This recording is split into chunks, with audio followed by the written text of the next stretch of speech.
Young nigga rich off pain. Rich off pain. Young nigga rich off pain. Young nigga rich off pain.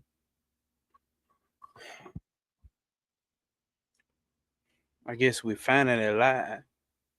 You know, a nigga's on nigga time. Nigga time. Only 5 minutes late, y'all. Know what I'm saying? Don't even trip, homie. Don't even trip. We back again with another occult Sunday service. The sermon's in. We're about to begin the sermon of this evening. Dealing with Maya, the illusion, this evening. Yeah. We're gonna deal with the illusion that everybody seems to be angry with. Over my time and years of study, I've come to be less and less angry with the matrix or the illusion. Coming into my study of non-dualism that's more clear and very concise of an explanation of what this is or what you can come into the awareness of that this manifest reality is. And that's what we're going to tonight. Make sure we're doing our thing on IG. Facebook gonna do its thing, but fucking Facebook. Hold up. Hold up. Now hold up. Rough and rugged, we grew up as soldiers. Tell me how the fuck you think you're gonna control us, troll us? I got partners with big choppers, and now I gotta holler. Roll up. You think this shit a game? See, I don't know what the fuck going on with IG. All right, it's doing this thing over there. All right, y'all. For those that have shown up, make sure y'all hit that link in the description for the email list. Yeah, the email list. I'm about to be having them brain farts and shit. T.O. Peace. My guy always standing on motherfucking principle. That's what we here to do tonight. Stand on motherfucking principle. What we're gonna do here tonight is what I've considered is going back over the study guide from each chapter from the previous week. I seen y'all with these study guides so y'all ass can take it home and keep it on mind. Keep it on your database. Keep it on your subconscious, with a couple questions or whatnot. So, what we're gonna do after every chapter, Sunshine Chick, peace, SO motherfucking P, that cosmic P push up. I don't know why my cosmic P ain't showing up, but it's all good. I ain't gonna trip. Yeah. So, we're gonna run back over the last week's chapter. There you go. We're gonna run back over last week's chapter and study guide and make sure that we still in alignment with what the fuck we going into today. Because this is the second part of this book of Swami Vivekananda's book about book of his speeches that he brought to the Americas in the late 1800s when niggas was just getting out of slavery. Yeah, nigga ain't been out of slavery for 10 years. So at this point when this nigga delivered this speech. But Mitchell not working. For real? Hold on, we can't. You talking about you click the one in the link in the bio? That's the one that's not working. Hold up. Oh, we finna get this right here and right the fuck now. Dead the fuck serious. Let me know, To. What you talking about?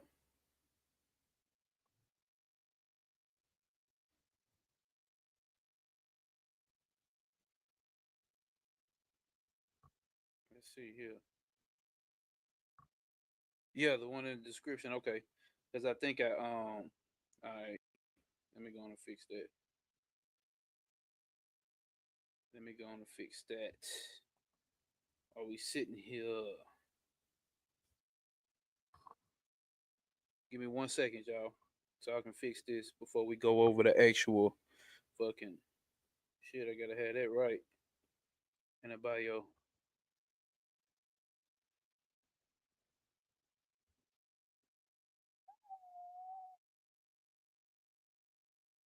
If y'all ain't here, hit that like button. Hit that like button.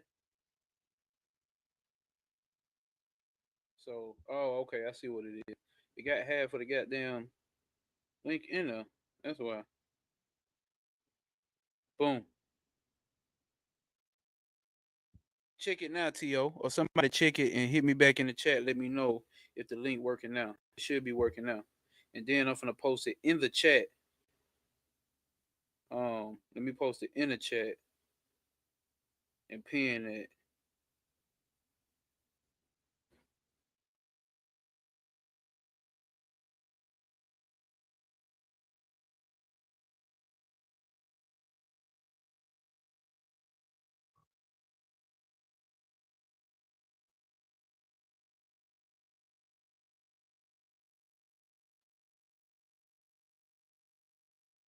See?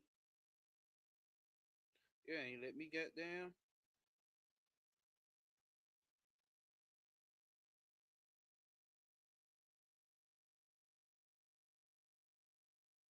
Pin message. Boom. So now it's pinned in the messages, y'all. Now it's pinned in the messages. We should be good. Let me close all this off. Right here, right there. Do not disturb. Get the phone back up here on stream. So we get ready. All right. Let's continue what we've been doing. But y'all catching it on the replay. Make sure y'all definitely hit that like button and make sure y'all definitely hit that the email list. So here what we went over with last week, last Sunday, and we back again this Sunday. We dealing with Maya, right? So let's do a little brief, real quick overview of the study guide. While I'm sitting right here, I guess I can watch the chat from my phone on YouTube.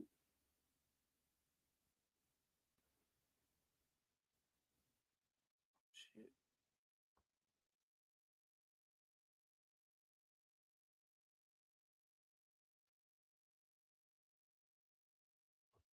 All right. So, all right.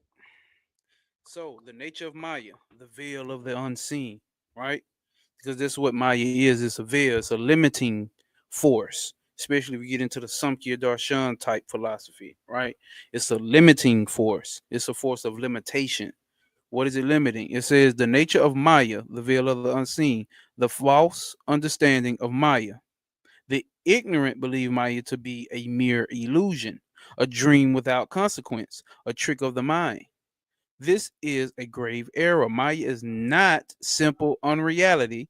It is the great enigma, the seeming contradiction of its existence itself. The seeming contradiction. So, what does that mean? This whole place has a contradiction. Everything about it is contradictive. You're gonna always find something that contradicts something. Even in a one spiritual system, something's gonna be contradicting something. That's what you gotta understand. No matter what, this shit's gonna have contradictions. That's the point of it, right? Because if you are God and then you put yourself under certain illusions, right? To to understand that you are God, right? To be God, knowing everything, having everything, everything exists in this all potential state. The only way that you can have so-called experiences is by creating contradictions. It's a fucking contradiction because you God. So you have to create the contradiction. To be limited, to be under the illusion of limitation, you have to put yourself under the illusion of limitation because you God. So you're gonna automatically God creates contradictions. All right. Hopefully that's coming through clear. The contradiction of existence itself. Some, misled by fragmented philosophies, claim that the world does not exist. But Vedanta, in its highest wisdom, speaks otherwise. Maya is not nothingness, nor is it absolute being. It is a shadow cast by the infinite upon the finite. Is your shadow real? Do you really have a shadow? This type of world we getting into. Because like I was saying at the beginning of the video, you see what I'm saying? I'm not really under the illusion that Maya is the enemy, that the Matrix is the enemy. And why am I saying that? With my new study, fuck it, before study, getting an understanding of this motherfucker, it don't make that God, if I'm God, that I can be suffering for real. I'm under the illusion, I'm under the limitation that I'm suffering. I'm not fucking suffering. Let's put it into the ultimate perspective. What I ultimately am, right? If I'm consciousness, pure consciousness is what awareness, pure awareness. How can awareness suffer? So what suffers? The thing that's in the contradiction, the thing that's under this veil suffers. It's under the illusion that it's suffering. But ultimately, in totality, it's not suffering. Suffering cannot happen because this is everything that I've created. Do you suffer in your dreams? Once you wake up and realize it was just a dream, so you wake up, oh, I'm not shot, I'm not ran over, I didn't get whatever happened in a dream. It's the same shit. So it's the illusion of that which creates contradictions. So if I'm understanding that this is so-called, for lack of better terms, a product of the pure unconditioned consciousness that we may call God. If you just join it, man, hit that like button. Hit that like button. Hit that link in that's pinned in the chat to join the email list to get our tonight study guide. Tonight's study guide will be sent after the show. After the show. After the show. And check your spam email. Check your spam emails, guys and gals, goons and goblins, titans and chaos beings, and gods and demons. All right. The true vision of the sages. So we go through that. Then he talks about the evolution of Maya, right? In Vedic hymns. So here's the thing about from the Egyptian to any ancient civilization, they have hymns. The book of Psalms, right? Ain't the book of Psalms or about Solomon? Ain't that a book of hymns? You know what I'm saying? Spells, hymns, and all that shit, and all the cute, fine and dandy, sexy shit. Same shit. Every what's the name is going through a way of hand to ear or ear to mouth or mouth to ear type shit, right? And obviously, ancient people love songs. You know what I'm saying? Especially niggas, the ancient niggas, it's been nothing but songs, right? So in the Vedic hymn, the seers glyph Maya as the divine power of transformation. Listen, the divine power of transformation. The divine Maya, the seers glyphs Maya as the divine power of transformation, as Indra's magic, as the secret force behind nature's ever changing forms. Think about if you was in a place that's changeless. How boring is that going to be? Think about that. Because when we think about suffering and we mad at suffering, peace, Asaja, peace, peace. If you mad at suffering, you think about suffering or the illusion of suffering. If life didn't have ups and motherfucking downs, nigga, what would you do? It's fucking boring. You're a robot. Are you fucking artificial intelligence or not? And we looking at this not from the perspective of the mind or what we identify with as No Way Pop, as Hasaja, as Tio, as Sunshine Chick, as anybody watching this shit. Not looking at it from that perspective, of course not. That's our mind, body, ego. We talking about what we ultimately are looking at it. It's like that's the only way to play this goddamn game. In the middle teachings, it was understood as ignorance itself. Okay. In the middle teachings, it was understood as ignorance itself, the mist that clouds the vision of truth, the voice that distracts, the restless desire that binds. In the Upanishads, Maya is fully revealed as a great cosmic force woven by the Lord Himself. The Shivasta Astaria, Upanishad declares, know this world to be Maya, and know the ruler of Maya to be the supreme Lord. In Shakarya's philosophy, Maya is not a theory but an experimental fact, the barrier between the lower mind and the unchanging reality. This is a barrier between the lower mind and the higher mind.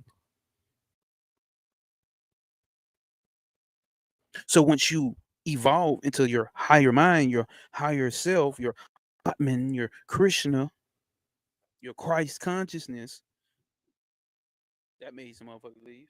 But once you evolve to that, then what? Is this shit, is you still struggling? Are you still bound? let's continue to go because we got to get to the actual fucking book. Um, the struggle of Maya, the struggle of the human soul bound by Maya, the great contradictions of life. Look around. Life is a what I say. Look around. Life is conflict. The desire to know collides with the limits of the intellect. You want to know so much shit, but you can't. You reach this point where you blocked, where the intellect only goes so far. What does this mean? The mind only goes so far. You are not the mind.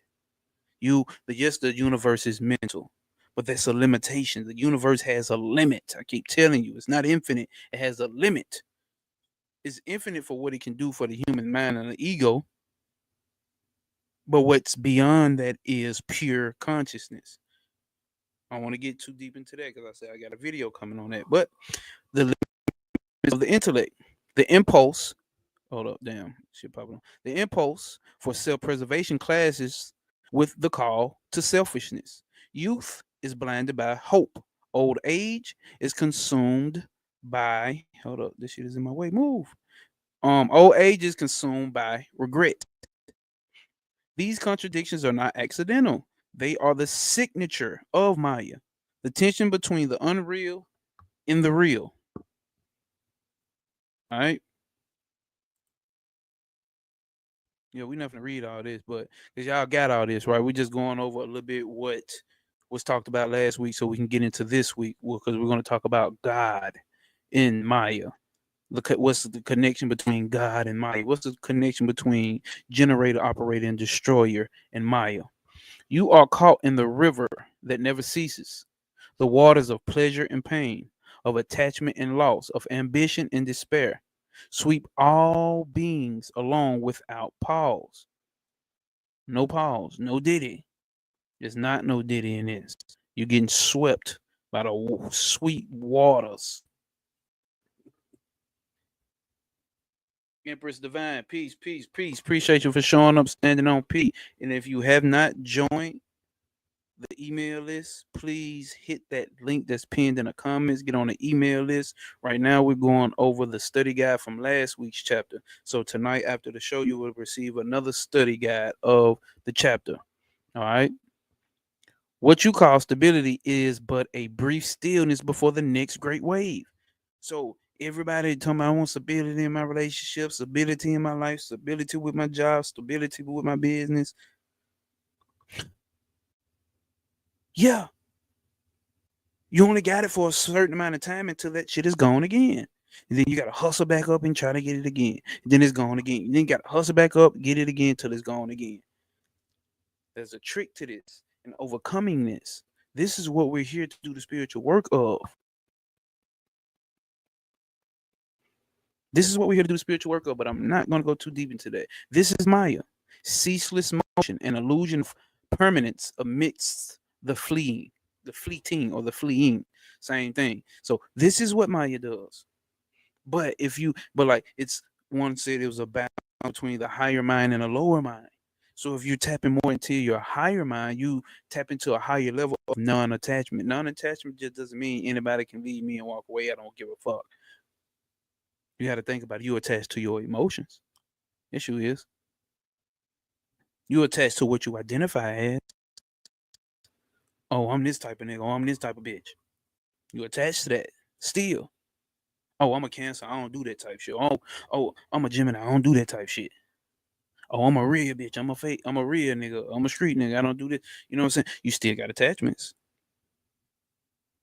It's not that level of it. It is, but it's not. It's more on a grandiose scale of attachments. So you understand how this motherfucker down here moves. If you understand how this motherfucker down here moves, that's the law of mentalization that's talked about in the Hermetic law of the universe, principles of the universe, right? The law of neutralization. You're not getting swung by the pendulum swing. Gotta make them ugly. Let's go. So I don't want to continue to go over this all goddamn night. So what we finna do? We finna go on and hop into the chapter. What up, y'all?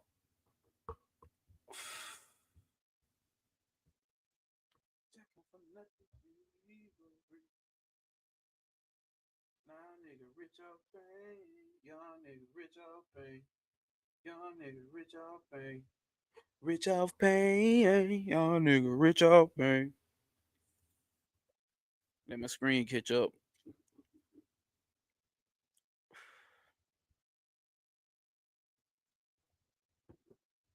Cause the screen want to take its time. Like, come on.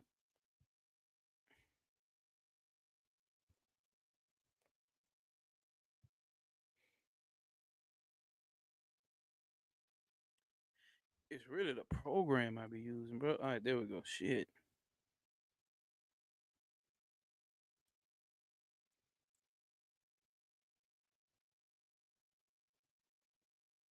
Going to get to it. Let's get this book on up here. Make sure this shit showing good.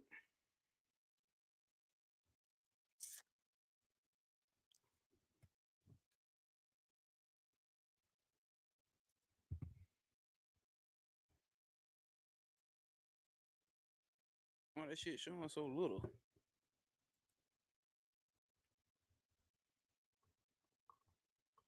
All right, let's see how clear that's showing.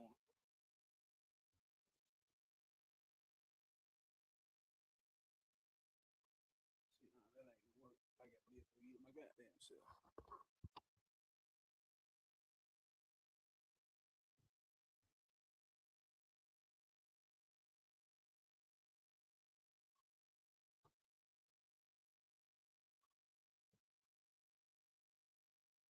Hopefully y'all can see that.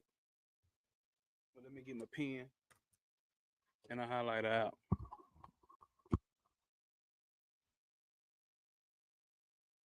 That pen and that highlighter motherfucker out. All right. So it says Maya. It says Maya in the evolution of the concept of God. We have seen that the idea of Maya, which forms, as it were, one of the basic doctrines of Advaita Vedanta. Y'all let me know if it ain't showing right. It is, hold up. Oh, da, da, da, da, da, da. Okay.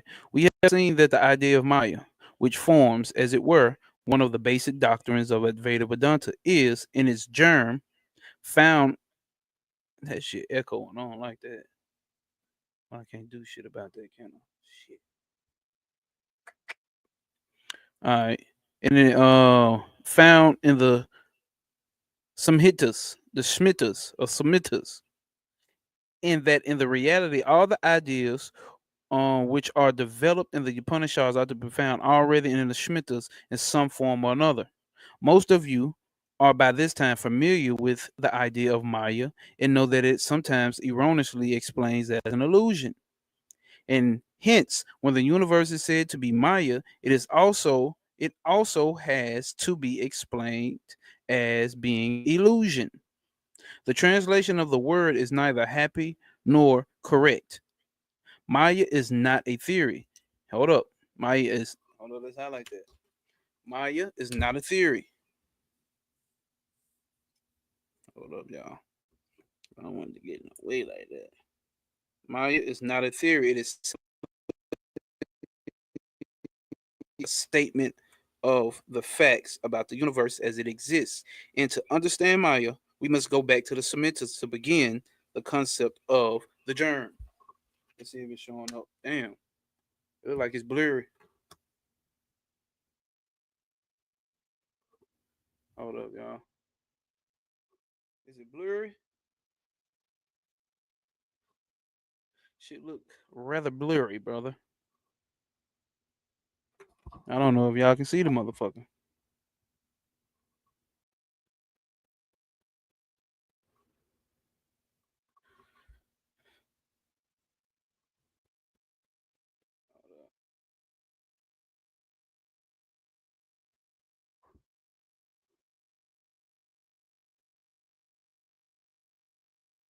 See all that moving be fucking with it.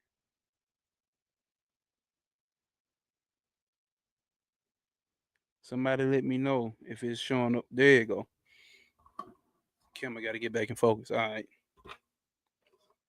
The Smithers speak of the devas. The devas were at first understood to be powerful beings, nothing more. Many of us are horrified when reading the old scriptures, whether of the Greeks, the Hebrews, the Persians, or others, to find that the ancient gods sometimes did things which to us were repugnant. Right? But when we read these books, we entirely forget that we are persons of the 19th century, or now the 21st, and that these gods were beings existing thousands of years ago. We also forget that the people who worship these gods, hold up.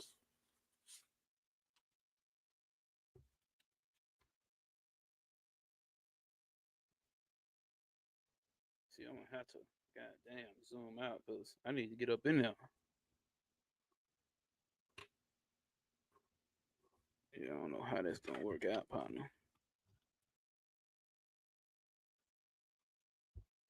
That's what I got this thing for right here to hold that shit down. Let me hold you in my heart and my soul. I wanna. Boom. Oh, we got action. Oh, these guys found nothing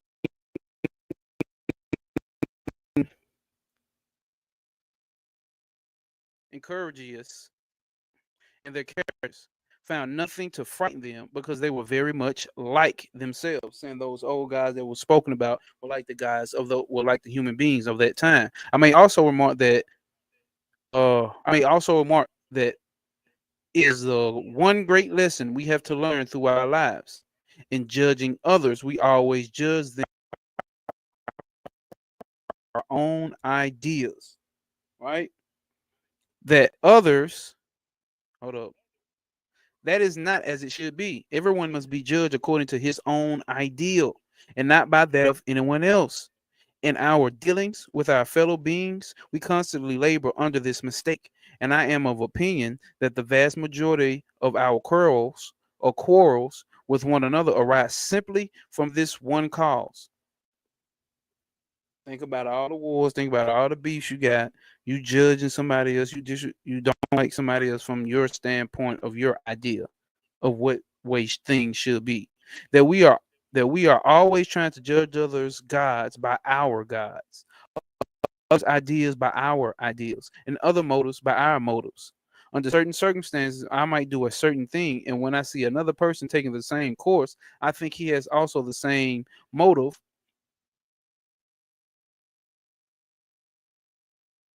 Okay, I just want to make sure this shit ain't. Saying he had the same motive, accusating him. The little hold up, little dreaming that although the effect may be the same, many others may produce the same thing. He may have performed this action with quite a different motive from that which impelled me to do it. So, in judging of these ancient religions, we must take the standpoint to which we incline. But most put ourselves in position of the thought and life of those early times. The idea of these cruel and ruthless, oh, here we go. The idea of the cruel and ruthless Jehovah in the Old Testament has frightened many. But why? What right have they to assume that Jehovah of the ancient Jews must represent the conventional idea of the God of the present day? And at the same time, we must not forget that there will come men after us who will laugh at our ideas of religion and gods in the same. You hearing this? Oh, you can't see? Oh shit. So the page ain't even showing. Hold up.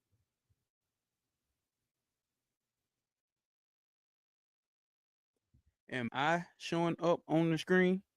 Am I showing up on the screen? Somebody let me know in the chat. What is the screen looking like? See, on my end, it's showing like it's showing perfectly. Perfectly.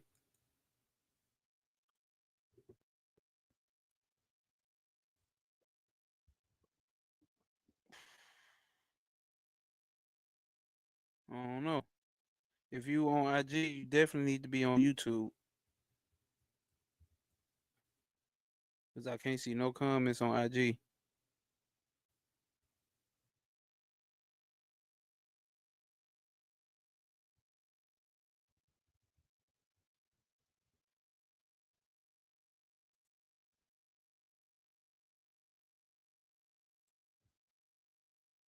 You good.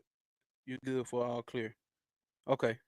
So maybe that's that this damn program may be doing this shit, but let's do it. All right. Those who will judge our guys in the same way. Peace, Travis Harris. Appreciate you for showing up. Appreciate you showing up. Um, they judge our guys in the same way that we laugh at those the ancients. Yet though all these various concepts, conceptions runs the golden thread of unity. Yet through all these various concepts runs the golden thread of unity. Let me highlight that because that's what's happening here. That's what we get into. We get into a unified concept here. It is the purpose of Vedanta to discover this thread. I am the thread that runs through all these very ideas, each of which is like a pearl. Every idea is like a pearl on a thread. Every religion, every spiritual you know what I'm saying? Like it to saying every religion, right?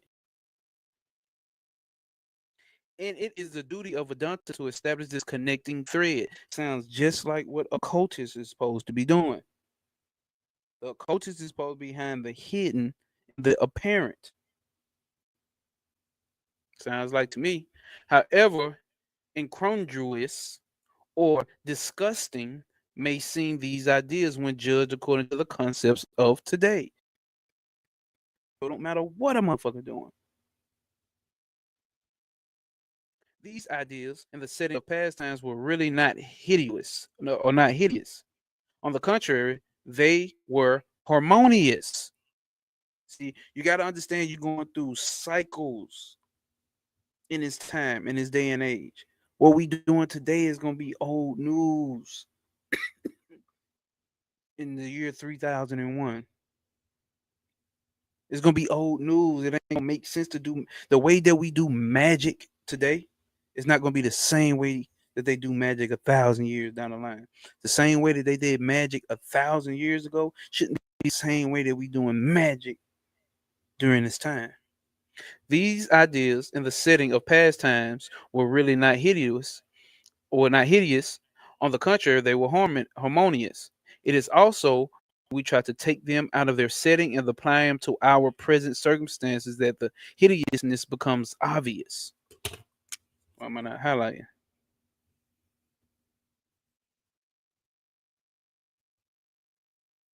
So it wouldn't matter what religion or what spiritual cult that we judge and we can disagree all day. That's cool. You know what I'm saying? That's cool, but it's your opinion and that's your idea. Even if it's a common idea that everybody can see. Got to see the first manifest and everything. Right. That's what we're saying. See, because we going principles. That's why this is Cosmic POV. We talking about principles. I study this information not to become a part of the tradition, but to retrieve the principalities of these things. I just posted a video of Bobby Hemming, not because Bobby Hemming said it, but it's fucking common sense. If you're a real student of this shit, he was like, people getting on his ass like, "Oh, nigga, you studying that Hindu shit now? You on that Hindu shit now?" You're like, "Nigga, I taught you niggas Egypt for 12 goddamn years, nigga. We got history around the whole goddamn world, and everything is fragments. We supposed to be studying all of this shit." You come over here on my Notes YouTube channel, we is not sectarian. Some shit I may just not want to read at the time, or some shit I may not be. But obviously, I'm willing to take all information in that leads to the answers because it's a fragmented system. Every system that we got is a fragmented system. And then, like Brother Bobby said, when he go through the Hindu shit or the Vedic shit, they got the most intact spiritual systems on this planet. We don't have an intact comedic spiritual system. We don't have it from teacher to preacher, from teacher to pupil. They shit been going down the line for thousands and thousands of years, unbroken. The British, when by the time they got to them, they they didn't come over there tearing up their system. They was already on a level of trying to learn by the time they got to India. Remember that.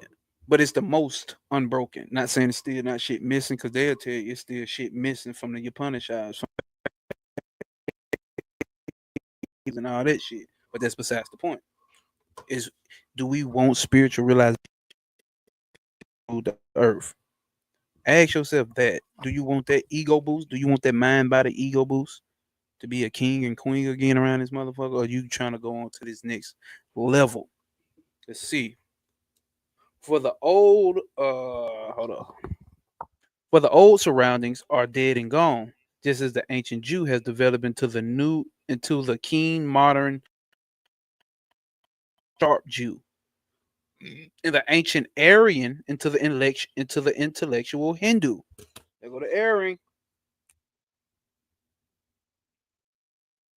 Do I know about numerology? What do you mean? Of course I know about it, but details I don't know what you mean by that. Ancient Jew has developed into keen modern sharp Jew, and the ancient Aryan to intellectual Hindu. The ancient Aryan, right? So we know, for those that already know, the Aryan Brotherhood is not what they is not what you think they are. That shit comes from this, right? But so in the ancient Aryan into the intellectual Hindu. Similarly, Jehovah has grown. The divas have grown. The great mistake is in recognizing the evolution of the worshippers while not acknowledging the evolution. The great mistake is in recognizing the evolution of the worship while not acknowledging the evolution of the worshipped. He is not credited with the advance that his devotees have made. The truth is that you and I are representing ideas, have grown, and the gods also, as representing ideas, have grown.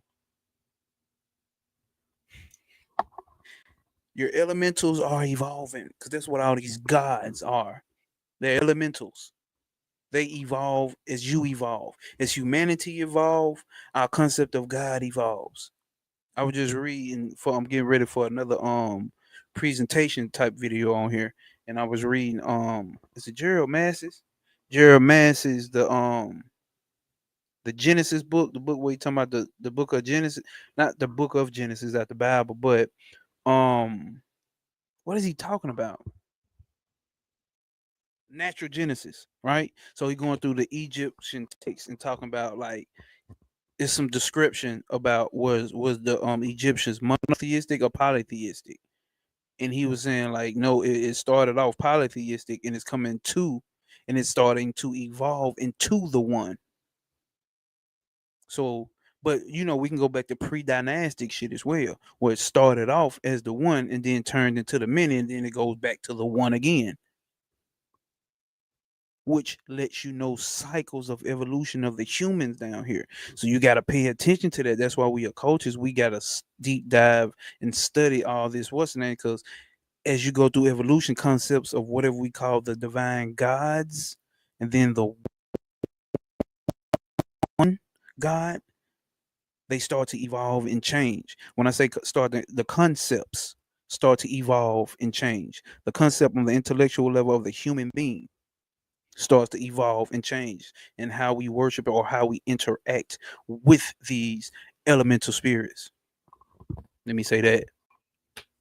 Um, Junior Ernest, peace, peace, peace, peace. Appreciate you for showing up, bro. Appreciate you for showing up, and most definitely gonna keep up the good work. If you have click that link inside the chat, it's pinned. That's the email is to get the study guide for tonight's chapter. Let you also have access to the other chapters that we've already went over.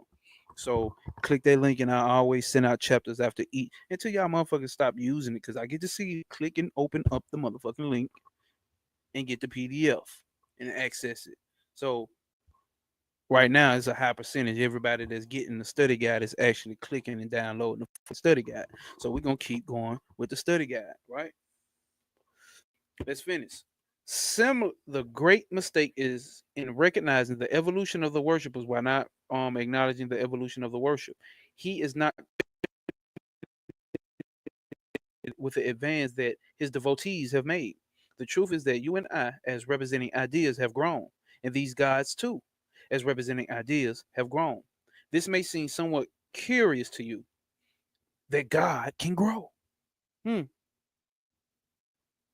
that God can grow. He cannot. In the same sense, the real man never grows. This may seem somewhat curious to you that God can grow. He cannot. In the same sense, the real man never grows. We shall see later on the real man behind each one of these human manifestations is immovable, unchangeable, and pure, and always perfect.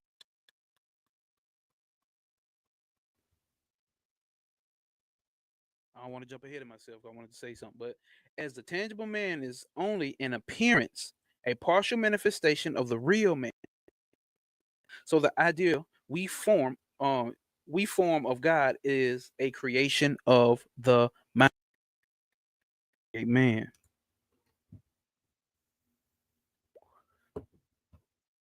Only a partial I'm pretty sure gonna say manifestation, but let's get to it.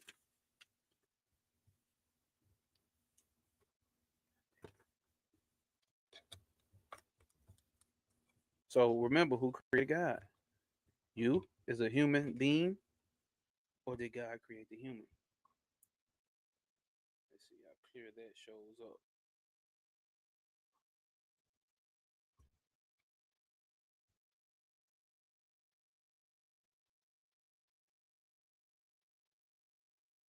Hopefully that shows pretty curious. Of Neptune and spirituality. Well, it depends on what system you're using. And I'm not disagreeing with you. I'm just saying it depends on what system you're using. Because if you can go to the what I'm a student of the Kabbalah, not the traditional Kabbalah, but the Kabbalah with a Q. Number 7 will line up with Netsack. 7 is a spiritual number. Now we got 7 people watching. So obviously, you see what I'm saying? But I'm not disagreeing with. But it depends on what's the name you because 7 is a very you got 7 chakras. You got 7 bodies. You see what I'm saying? You got 7 in heavens. They say. You know what I'm saying? You got you know the 7. You know we know 7 is a high goddamn preferred number. Mike cutting in and out. Hold up.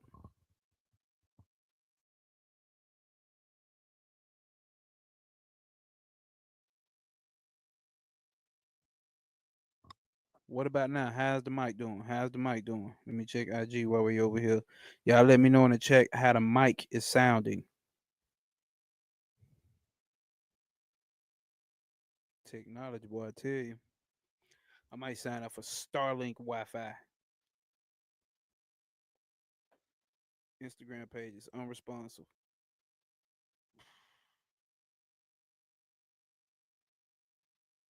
The mic cutting in and out now still. What we doing? How we looking? Somebody let me know something. I don't want to continue reading if the mic is still cutting in and out. It's clear majority ever so often there is a glitch sound.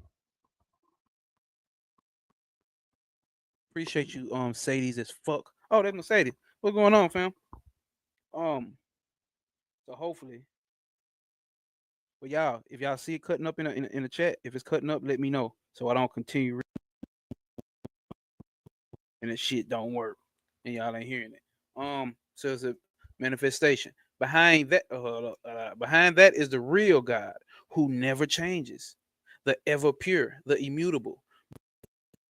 The manifestation is always changing, revealing more and more the reality behind. So let's remember that. So when we get to talking about these guys like Ganesh, or you know what I'm saying, or fucking Lilith, or fucking name a god, you know what I'm saying? They are elemental aspects of the one non-changing. You see what I'm saying? There are different aspects of the one. Just like you are not like I'm not just a cancer. I got some. I got a what type of moon I got? A Libra moon. I got some Libra in me too. You see what I'm saying? I got some Aquarius in me somewhere too. I got some Capricorn in me too. See, we are combinations of these elements. Okay, it gets low from time to time.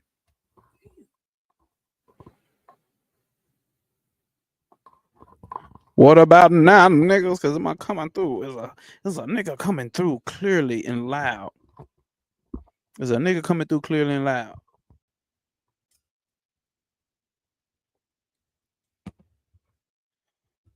There's a nigga coming through clearly and loud.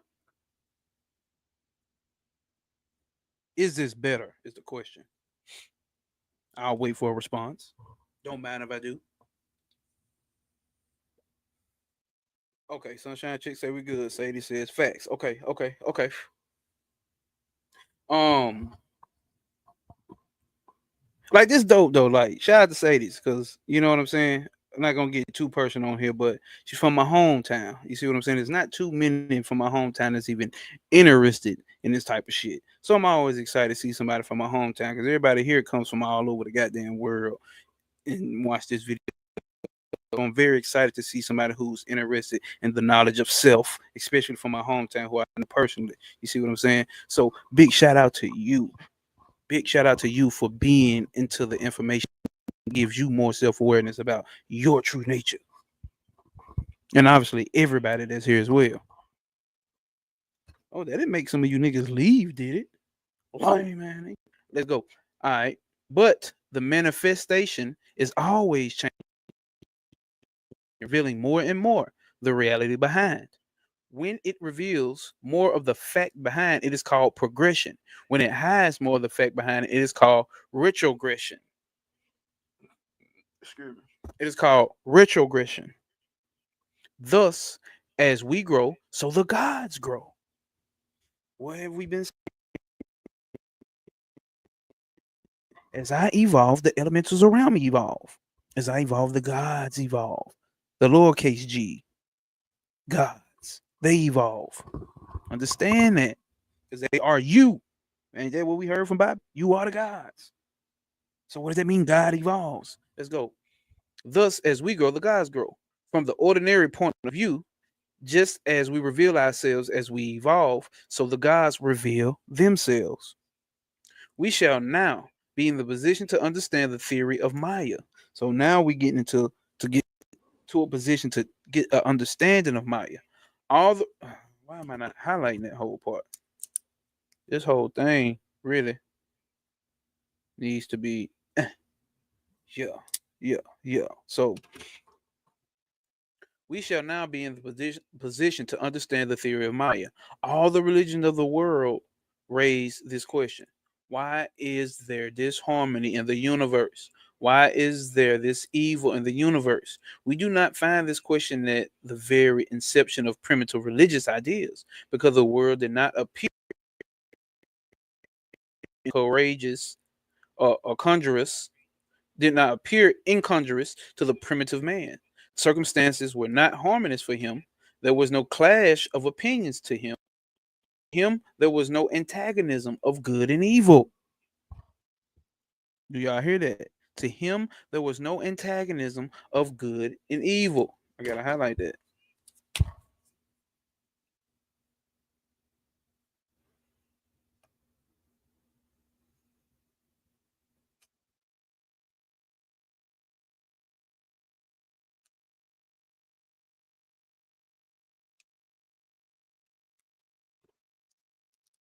There was merely a feeling in his own heart of something which said yeah and something which said nay, yes and no.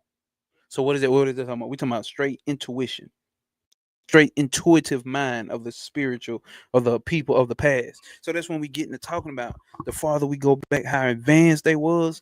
Like, what if that shit wasn't advanced? It was just fucking common sense. It seemed advanced to us. It was just straight fucking common. You see the new shit that they just broke out about the pyramids? The new shit that they just said that they found under the pyramids, which is what people have been saying for years. I know why I've said it. A lot of people have said it. This is a fucking computer. system is some form of technology. Obviously, a lot of us already knew from our teachers that nigga, this ain't wasn't no tombs. They didn't bury kings and queens in a fucking pyramid. But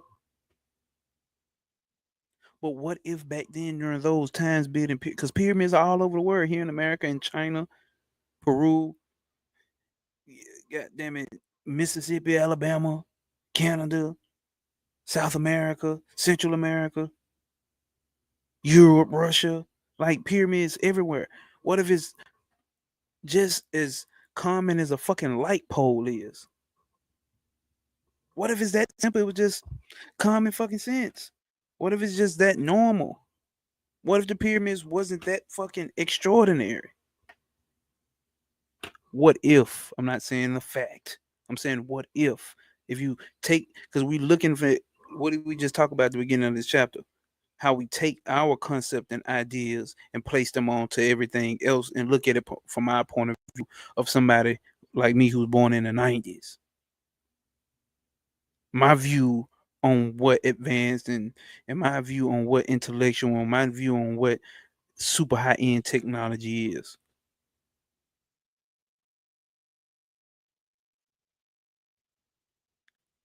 Everyone is fixated on their own idea of God. Facts, say this.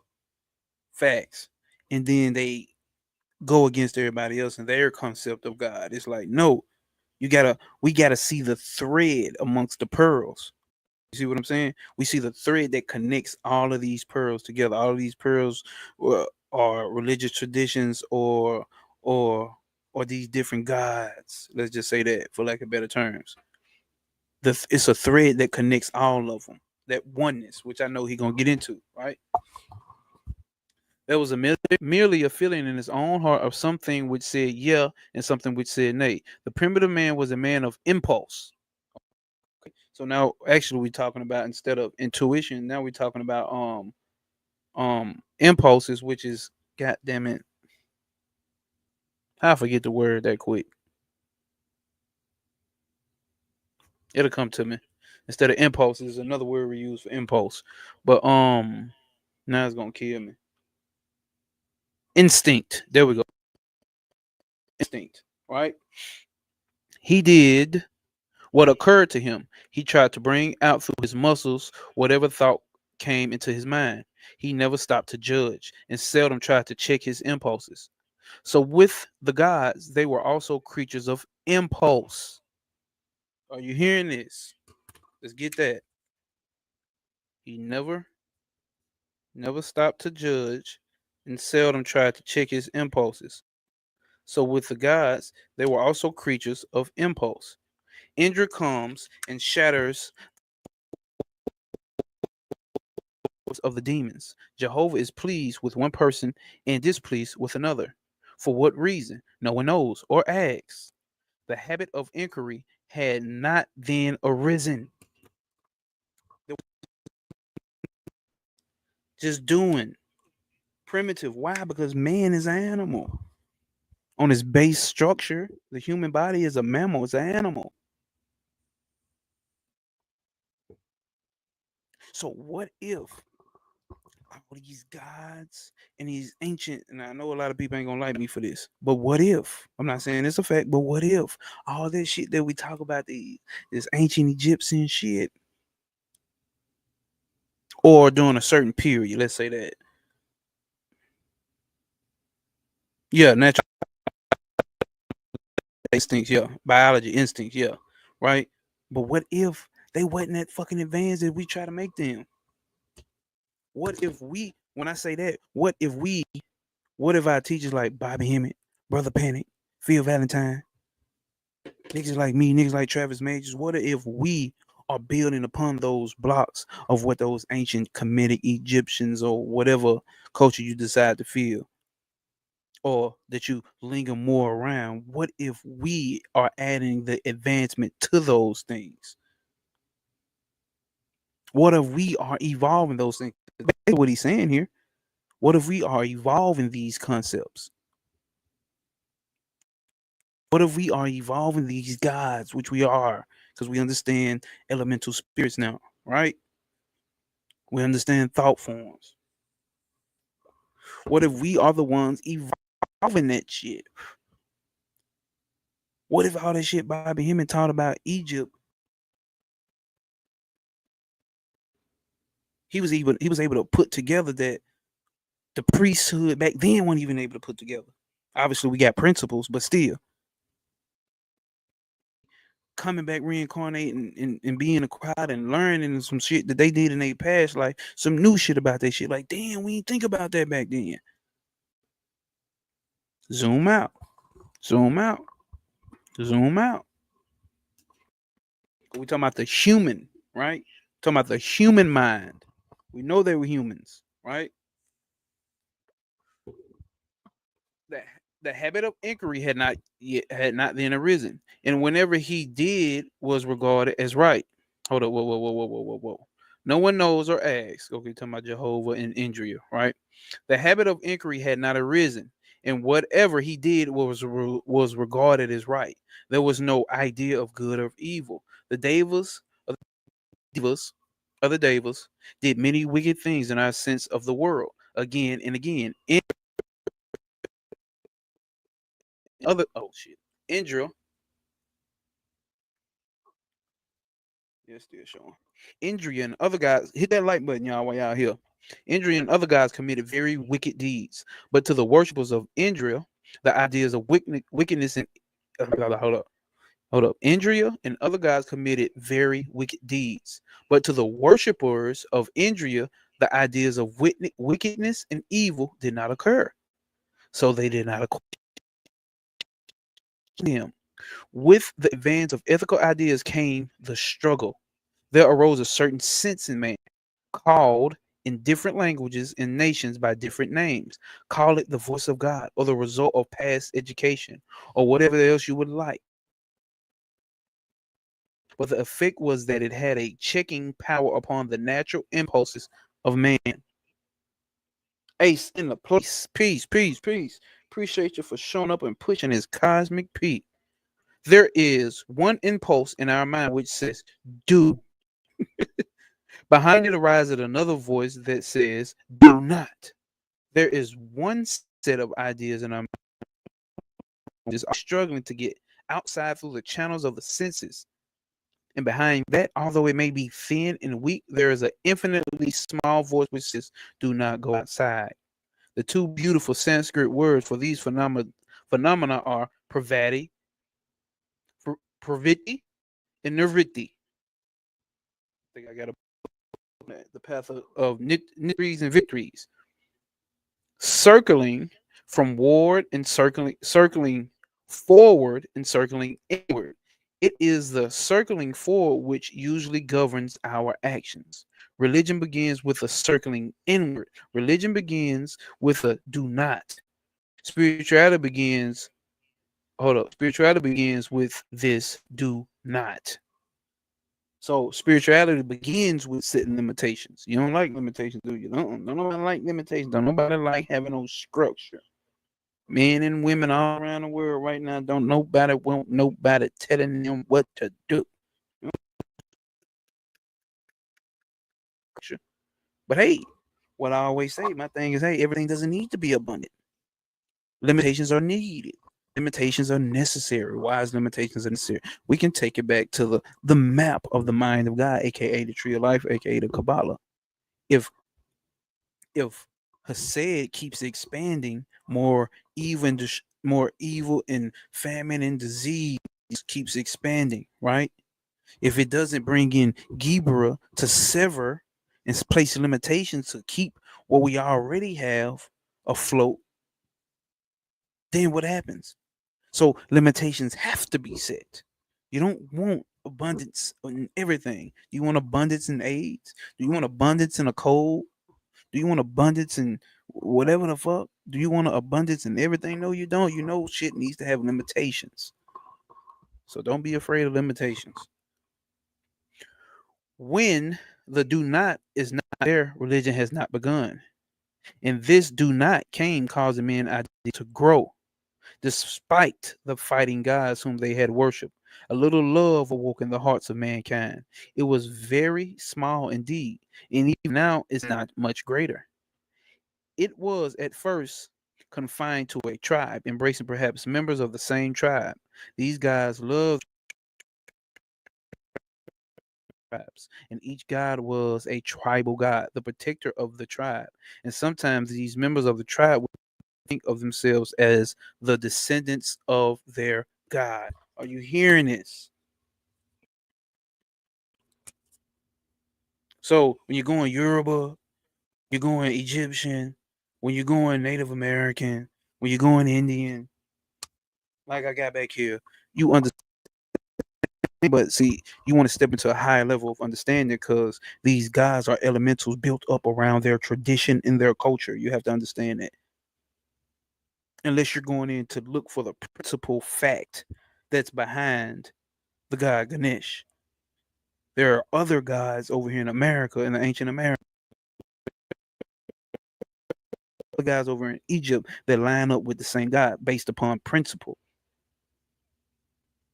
But you dress it up based like it's like getting a Barbie doll, right? It's like getting you a Barbie doll or a Ken doll. You dress it up in whatever culture that you identify with. That doll up in whatever culture that you identify with. But the principle behind it is that the doll has arms, legs, head. You know what I'm saying? That's the point that we're going with here. This is what he's saying. But then let's say your ass get caught up in illusion or in this attachment with this elemental spirit. And now that you done created this Ken doll or this Barbie doll, you done start saying you a descendant of the Ken doll and the Barbie doll. Not even saying that it's wrong, not against it. I'm just saying we as a cultist need to recognize what's actually happening here. That's why I tell y'all like the spiritual shit is not fucking scary. It's not that hard if you really care to learn this shit. Let me check ID and get some more people from IG over here. Hold up. But it's not that scary. It's not that hard to learn this shit. Come to YouTube, y'all.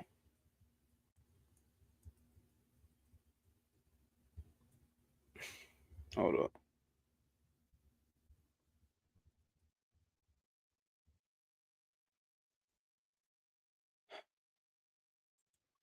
So it's not that hard.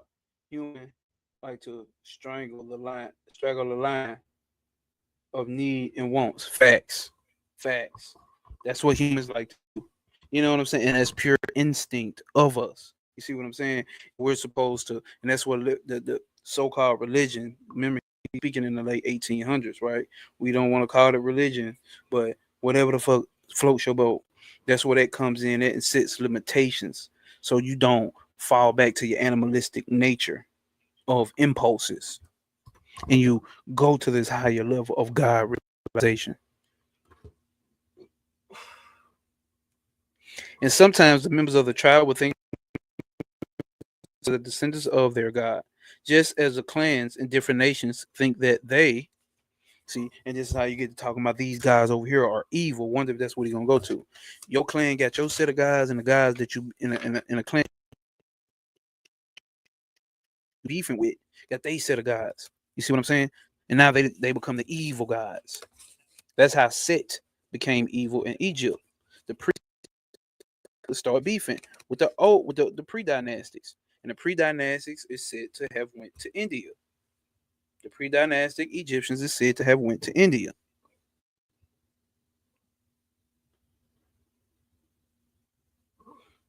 Hopefully that's showing up on y'all screen. And other tribes, hold up.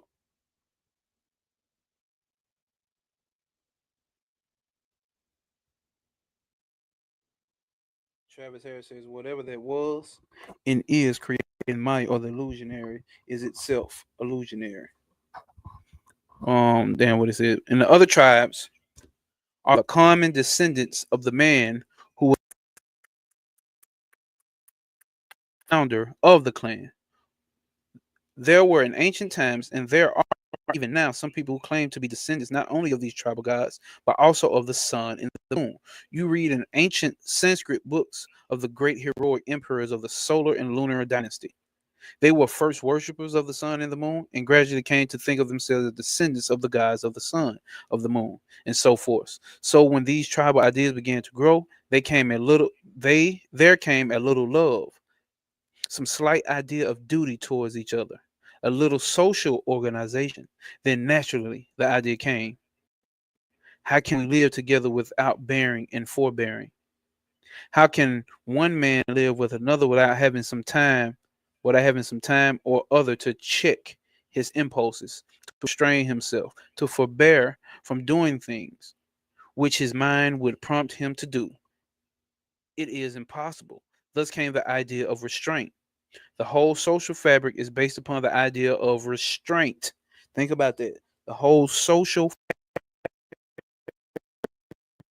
to this day. He said this in 1896. To this day is about restraint. You see, and then you get secret societies or governments, whatever, that finds out they can profit in a good way off of placing restraint on you, not from a good deed, so we can have love, joy, and peace and freedom amongst each other. No, that's not the way. See, that's when man get to going back to their natural impulses. You see what I'm saying? They natural impulses is, come on, man. All right, to dominate one another. Let's go. How can one man live with? It is impossible. This came the idea of restraint. The whole social fabric is based upon the idea of restraint, and we all know that the man or woman who has not learned the great lesson of bearing and forbearing leads a most miserable life. Now, when these ideas of religion came, a glimpse of something higher, more ethical, dawned upon the intellect of mankind.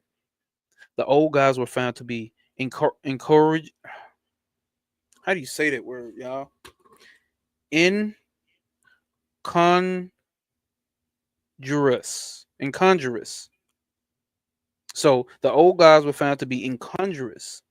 These those boisterous, fighting, drinking, beef eating gods of the ancients, whose delight was in the smell of burning flesh, in libations of strong liquor, sometimes injured, drank so much that he fell upon the ground and talked unintelligibly.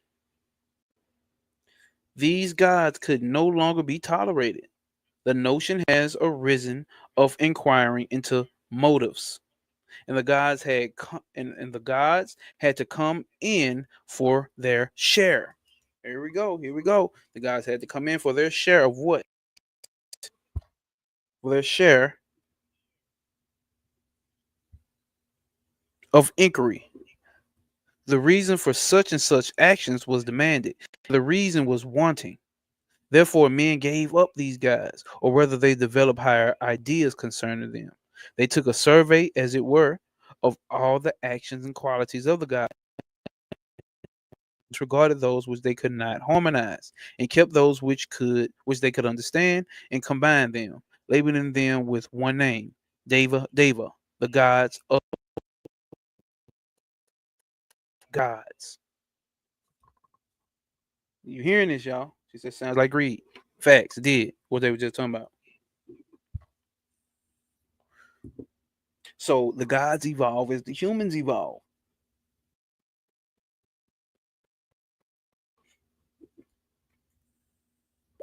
What was divine back then may not be divine now.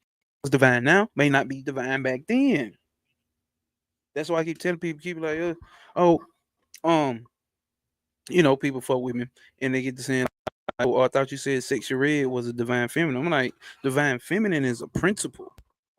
It's not based upon morals and carol divine has nothing to do with being with your morals or your ethnics or your ethics. As you can see, one of these guys, little Andrew, got drunk till he fall down on his goddamn face. So even then, a bird was a god. A wino was a god. A drunk ass. You heard about Shiva? Shiva smoked dope. Shiva smoked dope and hanged around with goons.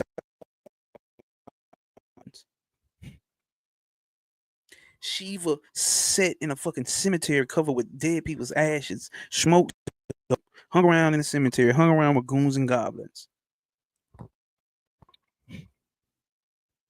What you may consider divine may not be divine, or may not be the limitation of divinity. We gonna get that though. Let's get there. Let's get there. Let's get there. The reason for such and such actions, yeah, we did that. They took a survey, as it were, of all the actions and qualities of the God and discarded those which they could not harmonize and kept those which they could understand and combined them, labeling them with one name, Deva Deva, a Devi Deva, a Devi Devi, the gods of gods. The God to be worshipped was no simple symbol of power. Something more was required than that. So now humans giving God more requirements. An ethical God. He loved mankind and did good to mankind, but the idea of God still remained.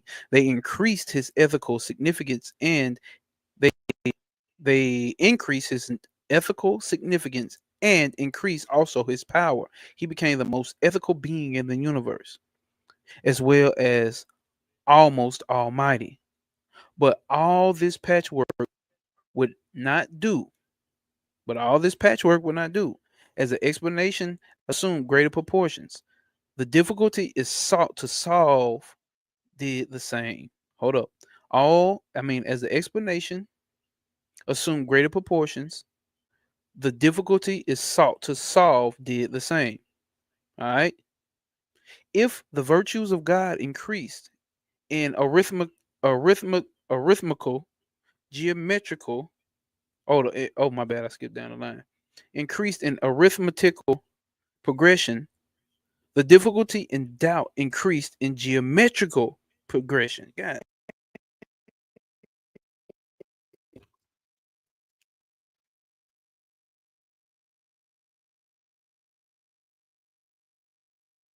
The difficulty about Jehovah has the difficulty about the God of the universe.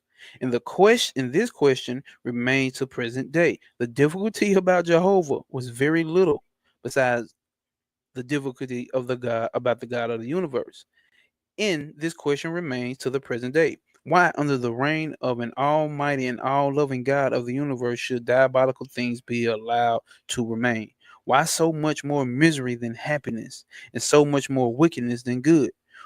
We may shut our eyes to all of these things, but the fact still remains that this world is a hideous world.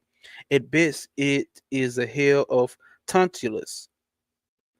Here we are, with strong impulses and stronger cravings for sense enjoyment. Let's see, let's get to the next page. Hold up. For strong cravings for sense. Oh shit, I got it the wrong way. For sense. Let's see if it's showing right. Damn, man.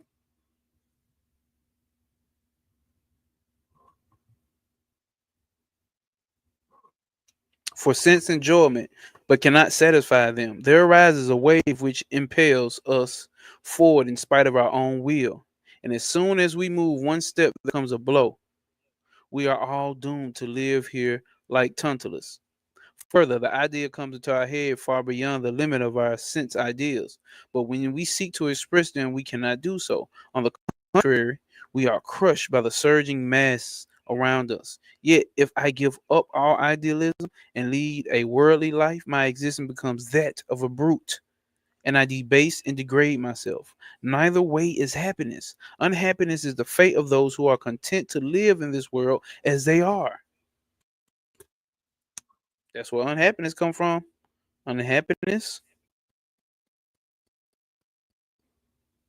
is the fate of those who are content to live in this world as they are. A thousand times greater misery is the fate of those who dare to stand forth for truth and for higher things. You see, a thousand times greater misery is the fate of those who dare to stand for truth and for higher things, and who dare to act for something higher than mere brute existence. Ain't that what go on when you come into this spiritual life? Shit start falling apart, tearing apart. But that's an illusion because that's what you want. But it's building something up though. Yeah. Prakriti put that ride on you. Bina put that ride on you, right? And these are facts, but there is no explanation. Here we go. These are facts, but there is no explanation. Remember what he said Maya is. Maya is a statement of facts. There cannot be any explanation, but Vedanta shows the way out. You must bear in mind that it will frighten you sometimes. But if you remember what I say, think of it and digest it. It will be yours. It will raise you higher and make you capable of understanding and living in truth. That's what we talk about over here. Now, it is a fact that this world is a tauntless hell. We do not know anything about this universe. Yet at the same time, we cannot say that we do. Hold up, hold up. We don't know anything about this universe, yet at the same time, we cannot say that we do not know. Do you hear that? Do you hear that contradiction, that paradox? Pete, what he just said. You can say that we do not know anything about this universe. Then at the same time, we cannot say that we do not know. I can assert that this universe exists. When I think, I do realize that I do not know anything about it. Do you hear that? When I think, I realize that I do not know anything about it. It may be an entire delusion of my brain. I may be dreaming all the time. I am dreaming that I am talking to you and that you are listening to me. No one can prove that it is not a dream. My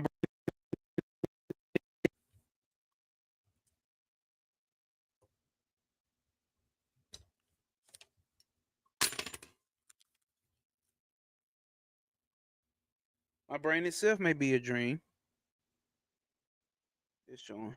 My brain itself may be a dream, and as to that, no one else has ever seen his own brain. I'll take it for granted. My own body too. I took for granted, or I take for granted. So it is with everything. So is it with everything. At the same time, I cannot say that I do not know.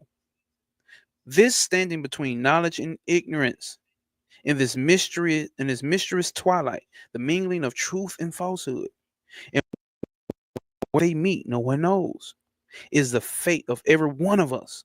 We are walking in the midst of a dream, half sleeping, half waking, passing all our lives in a haze. This is the fate of all sense knowledge. Sense knowledge. This is the fate of all philosophy, of all of our boasted science, of all of our boasted human knowledge. This is the universe. Whether we speak of matter or spirit or mind or anything else, the fact remains the same. We cannot say that they are. We cannot say that they are not. We cannot say that they are one. We cannot say that they are many. This eternal play of light and darkness, indiscriminate, indistinguishable, inseparable, is always there. Because of it, the universe appears real, yet at the same time, not real. Are you hearing this paradox here? Are you hearing this paradox?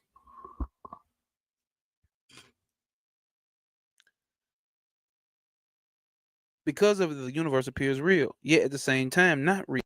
And we appear awake and yet at the same time sleep. You ain't woke. You ain't woke. This is a statement of fact. This is what is called Maya. Maya is a statement of facts according to the Swami Vivekananda of the Vedanta school, of the school of Vedanta, Advaita Vedanta, non-dual, and this type of shit that I like. We ain't even got to the juicy part. Remember that. We were born in this Maya. We live in it. We think in it. We dream in it. We are philosophers in it. We are spiritual men in it. Nay, we are devils in this Maya. We are gods in this Maya. Stretch your idea as far as you can. Take them higher and higher. Call them infinite or by another name you please. Even these ideas are within Maya. That's what man, listen, that's what you got to understand about this Maya shit, right? We are born within it. It's under limitation. Everything that you can ever think of is under limitations. So if you thinking you come from Andromeda, if you thinking you come from Pallades, if you thinking you come from this and you think you come from that, you get in the idea under the aspect of Maya, the limitation. I'm not saying nothing's wrong. See, well, we can't say that it is and we can't say that it's not, is what he's saying here. Maya is the paradox. But okay, it cannot be otherwise. The whole of human knowledge is a generalization of this Maya, an attempt to know it as it appears to be. That's all we're trying to do. We are attempting to know it as it appears to be.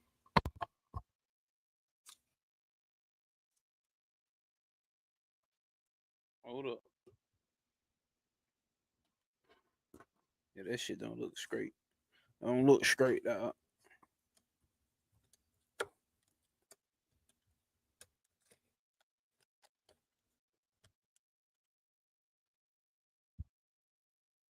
Let's see how it show up on the screen.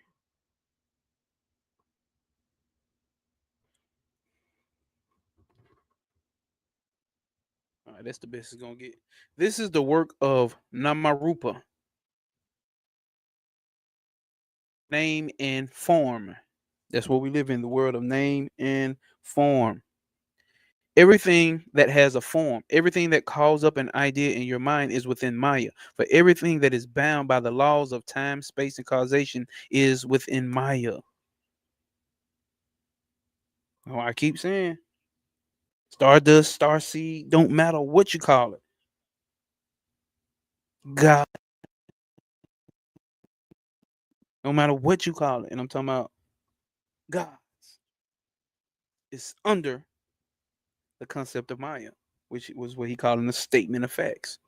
Let us go back a little to those early ideas of God and see what becomes of them. We receive at once the idea eternally unselfish and almighty, ruling this universe, cannot satisfy man. What sort of what sort of just, merciful God is this? Asks the philosopher. Does he not see millions of his children perish in the form of men and animals? For who can live one moment here without killing others? Can you draw breath without destroying thousands of lives? You live because millions die. I keep telling people, you live because of millions die. Every moment of your life, every breath that you breathe is death to thousands. Every movement that you death to millions. Every morsel that you eat is death to millions. Why should they die? There is an old sophism that hold up. There is an old sophism that they are very low existences. Suppose they are, which is questionable. For who knows whether the ant is greater than the man or the man than the ant? Who can prove it one way or another? Apart from that question, even taking it for granted, even taking it for granted that these are very low beings, still, why should they die? If they were low and have more reason, if they were low, hold up. If they are low, they have more reason to live. Why not? Because they live more in the sense they feel pleasure and pain a thousandfold more than you and I do. Which of us eats a dinner with the same gusto as a dog or a wolf? None, because our energies are not in the senses. They are, here we go. Let's see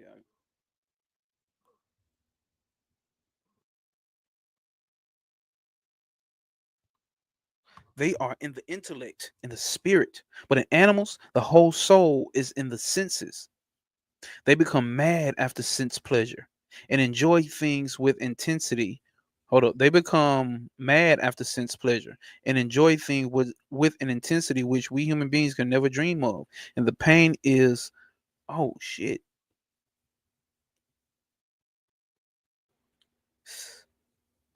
Damn. And the pain is commensurate are meted out in equal measure. Hear that? If the pleasure felt by animals is so much keener than that felt by man, it follows that the animal's sense of pain is as keen. Hear that? If not keener than man's. So the fact is that the pain and misery man feel in dying is intensified a thousandfold in animals, and yet we kill them without troubling about their misery. This is Maya. If we suppose there is a personal God like a human being who made everything, these so-called explanations and theories which try to prove that out of evil comes good are not sufficient. 20,000 good things come, but why should they come from evil? On that principle, I might cut the throats of others because I want the full pleasure of my five senses. That is no reason. Why should hold up? Why should good come through evil? The question remains to be answered, and it cannot be answered. The philosophy of India was compared to this. It stopped nowhere, and it had one advantage. There was no body of priests who sought to suppress men who tried to tell the truth. Hear that? There was no body of priests sought to suppress men who tried to tell the truth. There was always absolute religious freedom. In in India, the bondage of superstition is a social one. Here in the West society is very free. Social matters in India are very strict, but religion's opinions is free. In England, a man may dress any way he likes or eat with anyone he likes. Damn, I'm shaking the hell out the camera. Sorry, y'all. He may eat or dress any way he likes, eat with anyone he likes, or dress any way he likes, right?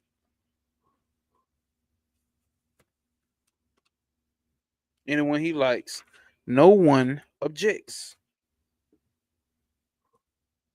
Let's see if it's straight on the screen. That's good enough. No one objects. But if he misses attending church, then Miss Grudy is down on him. He has to conform to his he has to conform first to what society says on religion. And then he may think of you see how the difference is over there? At least back in the 1890s.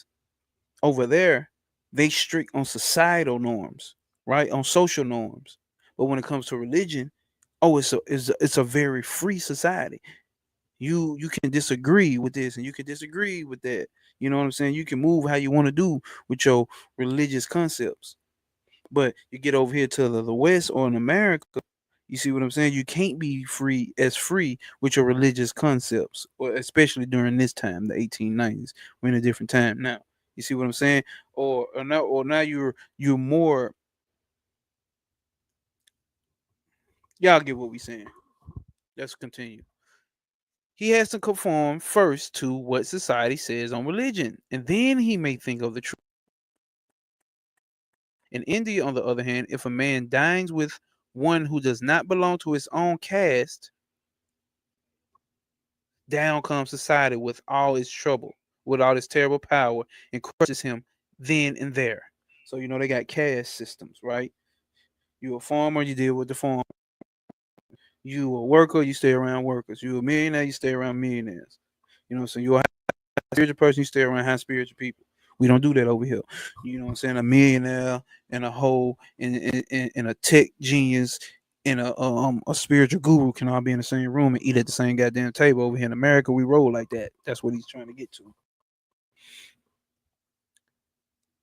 If he wants to dress a little different from the way in which his ancestors dressed ages ago, he is done. I have heard of a man who was cast out by society because he see the first railway train. Well, we shall presume that that was not true. But in religion, we find atheists, materialists, and Buddhists, creeds, opinions, and speculations of every phase and variety.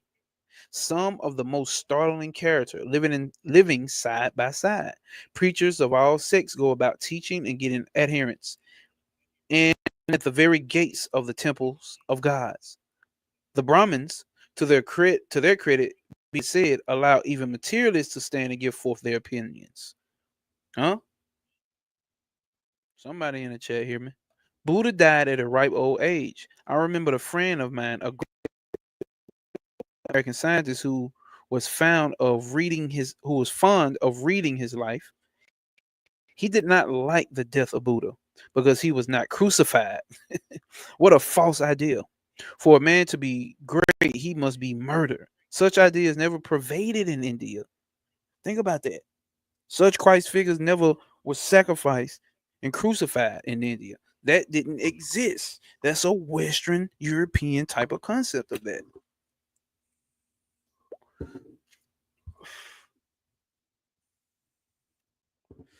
All right.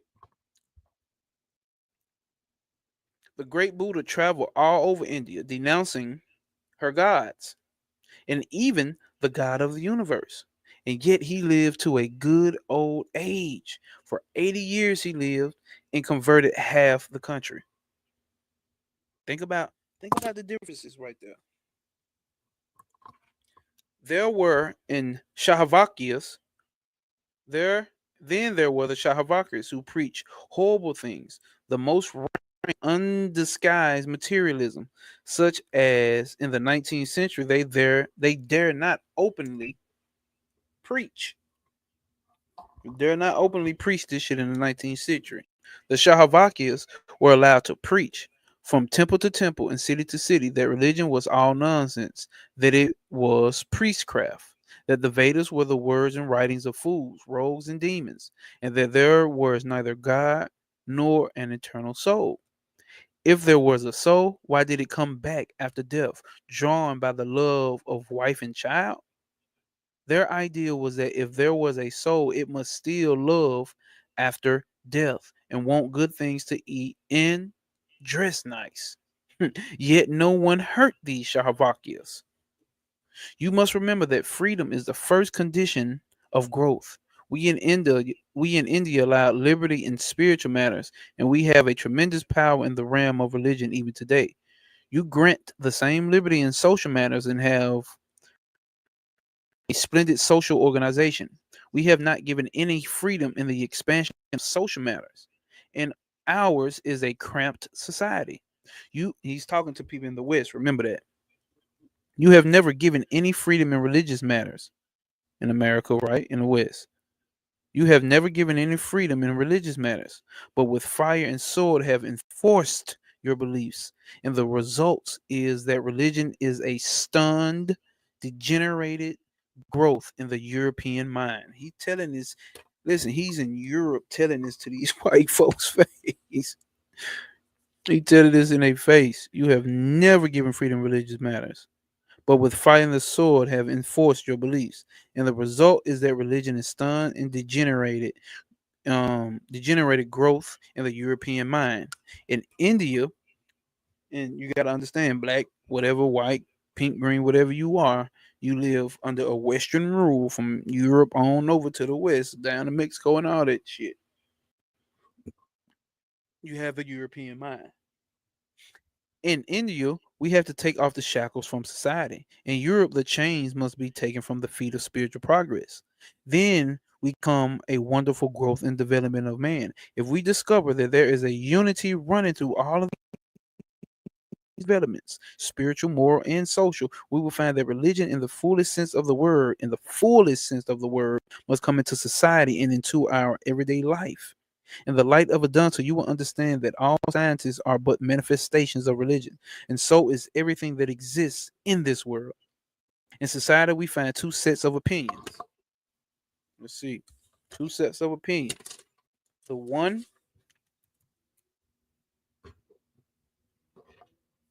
hold up, shit, gotta keep adding this shit so the book stay flash, man.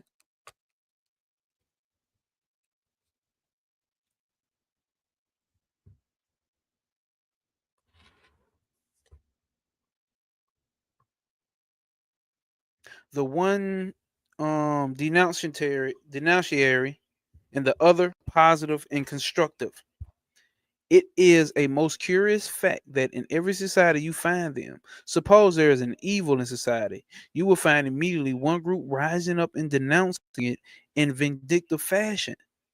You hear that? And this sometimes degenerates into fanaticism. There are fanatics in every society, and women frequently join in these outcries because of their impulsive nature. Every fanatic who gets up and denounces something can secure a following. You hear that? Every fanatic who gets up and denounces something can secure a following. Think about all these love podcasts, all these relationship podcasts, all these what men should do, all these what women should do podcasts. Easily get a following. You see, you read shit like this, you don't get a lot of people. You know what I'm saying? You don't get a lot of people when you come with this type of shit. I understand that, but I still stick to it. I don't switch. I don't fold. I don't hop on over in a lane try to do all that shit of all this. You know what I'm saying? That bullshit. I stick to what I do, and not many people can stick around for this type of shit, and that's cool because it's for certain people. But anyway, every fanatic who gets up and denounces something can secure a following. It is very easy to break down. He can break anything he likes, but it would be hard for him to build up anything. These fanatics may do some good according to their lights, but they do much more harm. Think about that. Social institutions are not made in a day, and to change them means removing the cause. Suppose there is an evil,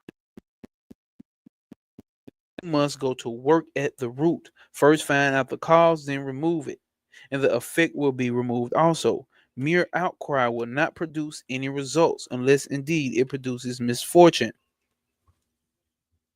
He talking like this way before. Remember, he's an Indian guy. He talking like this way before the Black Lives Matters marches and all that, and going marching in the streets and doing all this and that. Mere outcries ain't gonna do shit unless indeed it produces misfortune, right? Hit him where it hurt. There are others who have sympathy in their hearts and who understand the idea that we must go deep into the cause. These are the great saints. This is why certain one of us, certain calibers of us don't get into let's go out and march. Let's go out and do debates. Let's go out and prove that I got the right answer and they wrong and activist type shit. These are the great saints. One fact you must remember: all the great teachers of the world have declared that they came not to destroy but to fulfill. Many times this has not been understood, and their forbearance taught to be an unworthy compromise with existing popular opinions. Now you occasionally hear that these prophets and great teachers were rather cowardly and dare not say and do what they thought was right. But that is not so. Fanatics little understand the infinite power of love. Now I want to hear that shit. The infinite power of love and the author of the great sages who looked upon the inhabitants of the world as their children. They were the real fathers, the real God. They were the real fathers, the real gods, filled with infinite sympathy and patience for everyone. They were ready to bear and forbear. They knew how human society should grow and patiently, slowly, surely went on applying their remedies, not by denouncing and fright applying their remedies. Hold up, damn. Not by denouncing and frightening people. That's what I said. That don't make sense. Not by and frightening people. So we don't do doom and gloom over here. You see what I'm saying? We don't do doom and gloom. All I talk about is how you got the motherfucking power, how you are the infinite being that you say you are. So ain't no doom and gloom, and they finna put us and they finna do this. They shutting down a minute and they classifying your pineal gland. They taking food stamps. I don't give a fuck about none of that. And they be like, well, y'all spiritual people is so unrevolutionary, and I don't like that. What? Some people come here for this type of shit. And you people come here for that type of shit. And that's fine. That's cool. It's needed. They knew how okay, not by denouncing and frightening people, but by gently inclining, hold up. Shit. Let's highlight that. Let's highlight all this. But by gently and kindly leading them upward, step by step. Such were the writers of the Upanishads. They knew full well that all old ideas of God were not reconcilable with the advanced ethical ideas of the time. They knew full well what the atheists were preaching contained a good deal of truth, nay, great nuggets of truth. But at the same time, they understood that those who wished to sever the thread that bound the beads, who wanted to build a new society in the air, would entirely fail. We never build anew. We simply rearrange. Yeah. We never build anew. We simply rearrange. We cannot. We only change the position of things. The seeds grow into the tree patiently and gently. We must direct our energy toward the truth and fulfill the truth that exists, not try to make new truths. That's what I keep telling you about this spiritual shit. Like all this shit that any occultist, any spiritual teacher, any YouTuber, they're not talking about something new. None of us over here talking about something new. There's no new truths. You hear that? We must direct our energies toward the truth and feel the truth that exists, not try to make new truths. If we talking about principle, I speak about principle. Speak about principle. Only thing that's different now, I have new shit to make analogies for, a new metaphors that maybe they didn't use back then because we have things in existence in our reality that they didn't have back then. So we're given the same truth. It's been the same truth. It's gonna be the same truth. I don't care how much this shit ends and comes back. The cycle of the universe.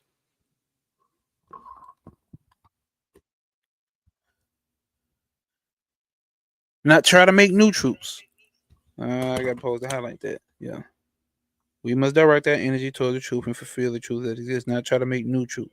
Thus, instead of denouncing these old ideas of God as unfit for modern times, these ancient sages began to seek out the reality that was in them. The result was the Vedanta philosophy. From the old deities and from the monotheistic God, the ruler of the universe, they ascended to yet higher and higher ideas, and the highest of them all they called the impersonal absolute. So not the personal, but the impersonal. He's going to get into it. In which they beheld the oneness of the universe. It's only one. It's always been one. And it's not some man sitting in the sky it's not some god of India that's the real one true God. Not some god of Kemet that's the real one true God. Not some god of Native Americans, Native Indigenous people there's some real true God. Not the God of whatever that's the one God. It's only been one true one.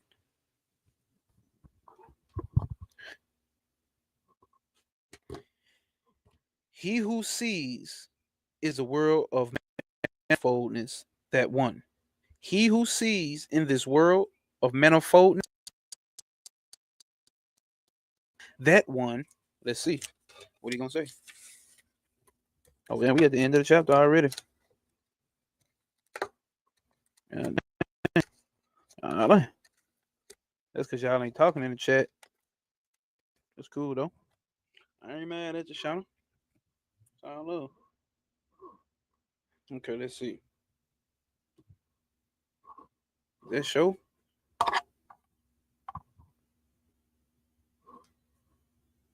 Let's see how that shit show up on the screen. Yeah, that don't look too. There we go. Damn, what the fuck was the last thing that he said? Fuck it, I'm gonna just have to hold it. He who sees in this world of manifoldness, that one running through all, in this world of death, that one running through all in this world of death. He who finds that one infinite life, and in this world of insentience and ignorance, he who finds that one light and knowledge, unto him belongs eternal peace, unto no one else, unto no one else. All right. Now we got one more chapter on my that we're going over next Sunday. So we did Maya, then the concept of Maya, then the concept of we're gonna do the concept of Maya and freedom, and then we're gonna get into God and everything. Then we're gonna get into God and everything.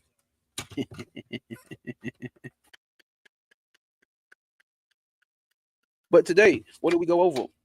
We went over how we always, how these gods evolve as human existence evolves, right?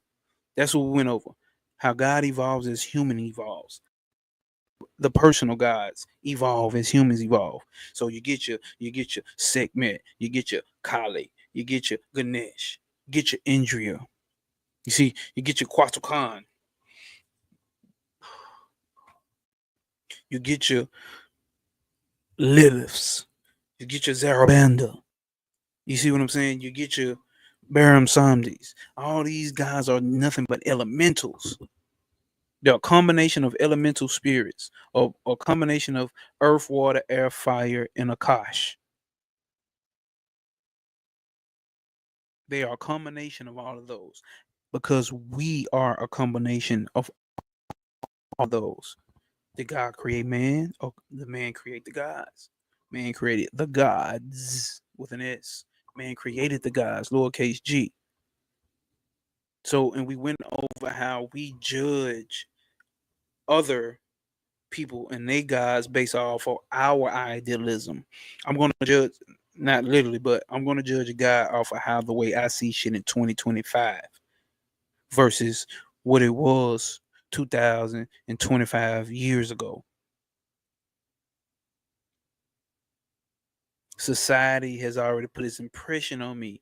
So when I judge guys based off of that, but the one who steps back and zooms the fuck out is the enlightened one, the one who's going for enlightenment, the one who's going for true self-knowledge. Because you have to go through all of these systems. This is why we reading India shit. This is why we reading Indian shit.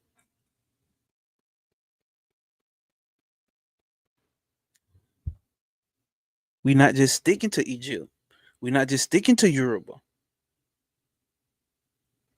We're not just sticking to Native American. We're not just sticking to Nourish. We can all of that shit, scoop all of that shit up and find the common seam behind all of this. Is what I'm telling you. This is what leads you to liberation. This is what leads you to less attachment to your ego and your idealism. I'm telling you this not because it sounds cool, because motherfucker, I've done it and I'm doing it and still doing it. It releases me from my ego because is what a real woman is. That's based off of society. What a real man was 100 years ago is not what a real man is today. What a real man was 5,000 years ago is not what a real man is today. What a real man is today is not going to be the same 100 more years in the future. You see what I'm saying? That shit changes with society and ideas and social norms and social pressures placed upon you. He dropped this speech in 1896. It's obvious. Women didn't even have jobs then. Women weren't even allowed to vote then. So the things change. Yes, things change. Women getting money now. Women got businesses now. Women make more money than men. But here's the dynamic though. See, this is what I'm saying. This is an example. This is where we get closed off at, because now everybody, so-called everybody, all women want a man that makes 6, 7 figures, but the majority of the population don't make 6 or 7 figures. But if all the women are wanting a man who makes 6 or 7 figures, that means all the women want a man who makes 6 or 7 figures. So that means that man has so many fucking options. You see what I'm saying? So many fucking options. And that means it's less of those men that the women want. You see where I'm going with this? Here that make 6, 7 figures, and it's 125 women who want a man who makes 6 or 7 figures. But there's 50,000 men, but only 6 or 7 niggas make fit. You see where I'm going here? See where it kind of doesn't make sense? How the dynamics change here based upon the times, based upon the qualification that society may have put on you and told you to attach yourself to, or you feel less than if you don't have that, and even if you do get that, then you still feel less than. You want more. The ancients already figured this shit out. That's the mind body complex and the ego, the over identification with this shit. Empress Divine. Oh damn, what's up, Luminary? Salute, bro. Salute. Rainwater, salute. Empress Divine says everything we need is already within us. That is why the only escape is in. This is what we're talking here. The only escape is within. I suppose it pop up on the screen. I don't know what's going on. But the only escape is within. There's nowhere else to go but within. Listen, Panny used to say this shit, bro, and it's just true. You're not finna melanin your way out of this. Melanin is not the way. You're not melanin your way out of this. You are not financing your way out of this. You was not ritualing your way out of this. You was not sex magicking your way out of this. You're not Kalipothing your way out of this. You inwardly your way. This. You go inward. Then you go higher on the innards, nigga. Turn your digging in her innards. That's the only way out. You're not melanin your way out of this. We done with that. Y'all should be done and past that. See some shit. Oh, yeah, because white people don't have souls and this and this and that. Bobby Hemmings said that shit so goddamn long ago, and then had a different opinion down the line. He said that shit all through the 90s and get down to later on down and had a different train of thought. Why is that? Because Bobby Hemmings was with evolution. He didn't stick with his old thoughts. That's fucking insanity. He grew and understood higher things on a higher level. The higher you go with this shit, you don't stop learning at melanin. You don't. If you understand, if you really understand if you have any inkling of understanding what the fuck a soul is, you're not gonna sit here and run around and talk about ain't nobody got no soul.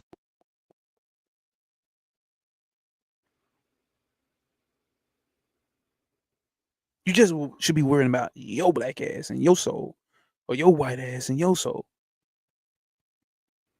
and coming into awareness with your soul. In the words, inwards, in France, in fiends. Nice little play of words though. Inwards. So the only way is to go within. We must expand our perspective and evolve once we exposed to new information. That's what I'm saying. You hear new information. If it chat, Bobby used to say the same shit, and because that's my OG, so I'm keep shouting out OG out. Like, if you keep hearing shit, like it's okay to keep learning the same shit until you get it down, pack and take it inwards and move with it. But if you're hearing the same shit, if you hear men and all the goddamn, we the guys all the goddamn time, dark side all the damn time. Why you still there? You're not learning nothing no more. At this time, you're just getting an ego stroke. This Vedantin information didn't stroke my ego. It challenged me. And I passed the test. Because I'm loving it. It makes you diminish. The more spiritual you get, the more in tune you get with yourself, your ego diminishes. Not trying to prove to people that you're right. You're not trying to prove to everybody that they're wrong. You can see the unity in everybody, and what everybody's doing is actually right. Everybody's doing the right thing, even if you disagree with it, because you're looking at it from your perspective. My perspective, I perspective, that's ego. My and I-ness is ego, not the person who is full of arrogance. That's not the ego, that's arrogance. The ego in its original sense is the identification with manifest reality. What's in manifest reality? Your mind is in manifest reality. Your body is in manifest reality. Hopefully I'm making sense to somebody out there. Hopefully somebody feeling what I'm saying. We not here to prove that we smarter than everybody. Don Tree, my guy, S-O motherfucking P. I wish you didn't come in at the end, my G, my P, but it's all love. But when we get into this shit, we not here to brag and boast about how smarter we are than somebody else. Yeah, you motherfuckers who can read better than me, but I comprehend what I'm reading. Is that what matters? There's a million motherfuckers who know way more definitions than me, but I can look it up and comprehend what I'm reading. Is that what matters? Is this information that I'm reading, that I'm relearning? Remember, we ain't learning, we remembering. Is this information that I'm learning, is it actually giving me self-revelation? I guess that's making motherfuckers bag up out of here, but it's all good. Is that giving me revelation? Is that giving me the breakdown on the innards, on the inside of me, the realization on the inside of me? That's what this shit is about. That's what this channel is about, at least. That's what Travis Major channel is about, at least. No one can tell you who you are if you already firmly know. That's what I'm getting down to. See, my gnosis, or No Way Pop, my YouTube channel is called My Gnosis. That's not my fucking name. I go by No Way Pop, but what I'm saying here is who No Way Pop is. Oh yeah, he has a personality and identity. And then my regular name that everybody knows, yes, it has a personality and identity, right? Like there's no around that. You're gonna have that. That's part of the matrix or Maya. So you're gonna have your ego, right? You're gonna have your identity, but can you step outside of that? Can you see things? See, that's the ability that you have to have in the shit. Can you see things outside of your personal identification perspective? If you can't, I don't know how you growing spiritually. I don't know how you go. We're going to the fifth dimension. How the fuck are you going to the fifth dimension? You is caught onto a personality created and made and stuck in the third dimension. You hooked on it. You attached to it. You attached to your own opinions. So if you attach to your own personal opinions and unable to see others' ways, how are you going to another dimension? How are you evolving? How was you never gonna reincarnate back here again? How? You can't even get out of that illusion. How was you really non-attached? You can't get out of that illusion. How hard is that for you?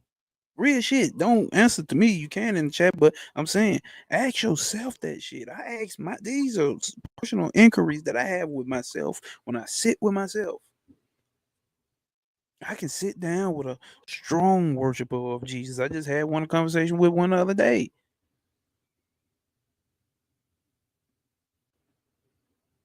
I don't get antsy when they come around me. I don't got no problem with them. Guess my phone went dead.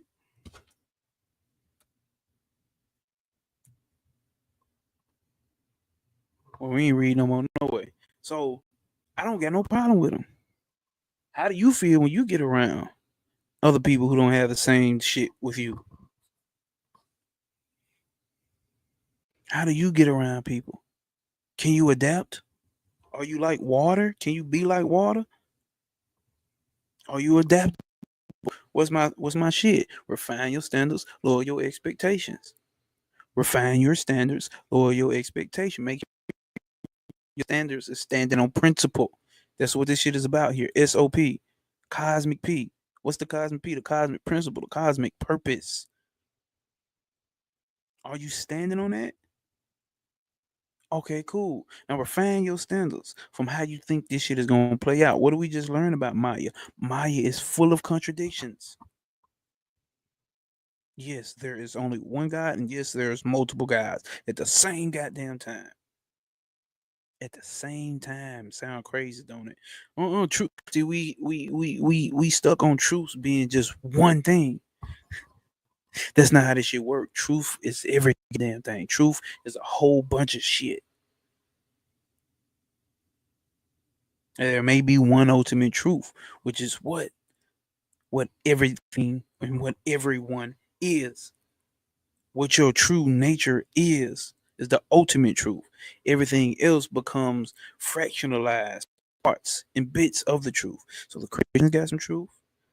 The Mohammedans got some truth. The Jews got some truth. Trump got some truth. Kamala got some truth. Luminary got some truth. Empress Divine got some truth. Asaja got some truth.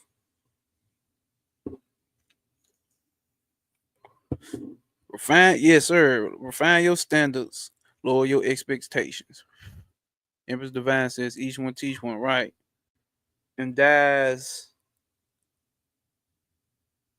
agnostically says what's life path number? What do you mean what's life path number? What is life path number? What's in the question, my friend? The number of your life path. I don't know what you mean. To be quite honest, you got to be way more in depth with that. I got a video on my life path number, which is number 8. It's a 2-hour video if you want to go tap into that and read that. I did it from an occultist point of view, not from a traditional numerology point of view. That's the way that I move. I'm open. So right now, while everybody on his phone, I'm finna send this email. So everybody who has joined, who has clicked the pin comment link in the bio, you are about to receive your study guide of tonight. Let's do it before I get off of here. I'm gonna call my woman. Can I call you Rose? Hey Rose. Man, if I call you Rose, oh, I can do it right here from the computer.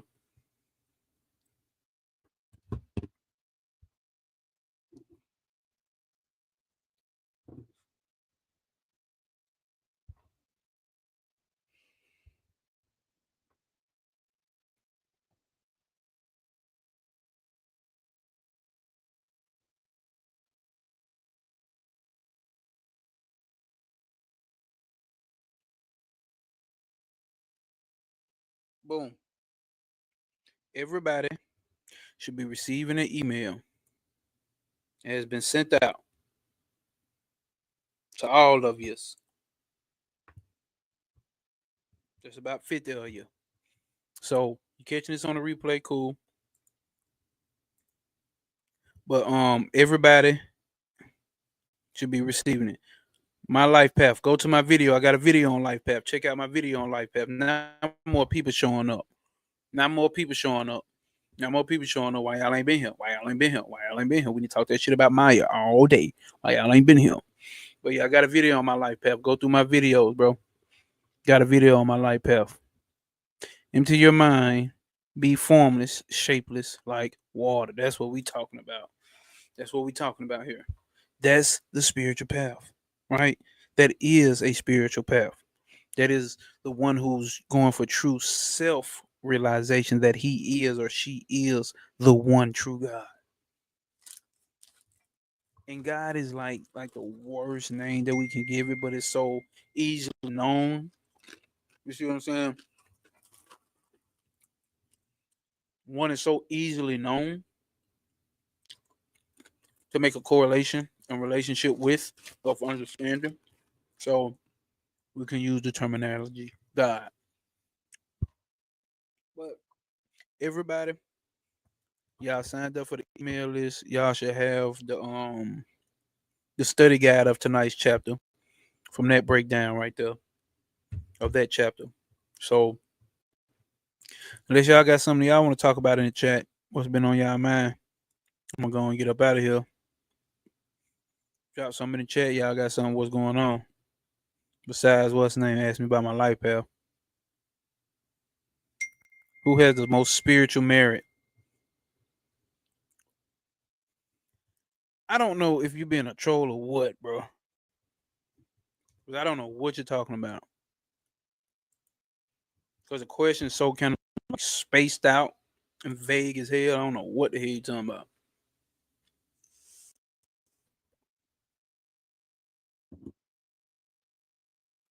Based off of what? Based off of who? Based off what perspective? Who has the most spiritual merit? Hmm? Okay. Well, I don't see nothing in the chat. I guess that concludes tonight. Let me check IG. Oh, damn. Don Tree said the chat wasn't working. They be doing a little weird shit to me, bro, on YouTube, bro. Remember the other day, all y'all was in here. Okay, you said I'm not trolling, but I don't know what you mean by who has the most merit. You got to get more deep into that because it's still vague. I don't know what you mean.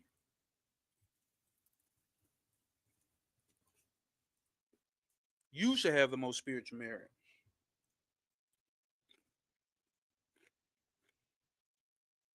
I should have the most spiritual merit in my life.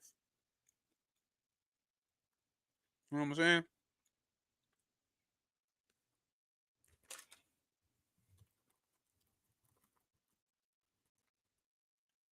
Dies agonizingly. If you haven't, you need to join that email list so you can get this damn what we call it, the study guide.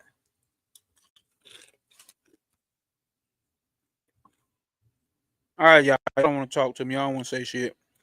Let me get out of here. As always, stand on motherfucking principle.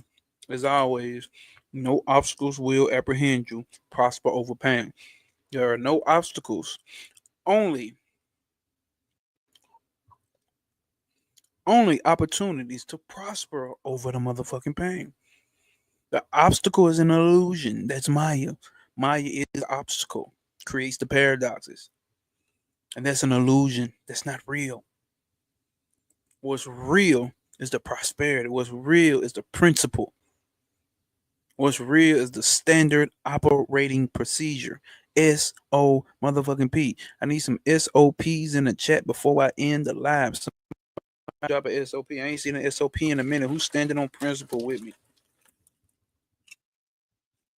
Don Street say SOP. We standing on principle and we standing on purpose. And that's our standard operating motherfucking procedure. Side SOP. Okay. Check. Everybody say check. Okay. Moving right along. What Bobby say? Moving right along.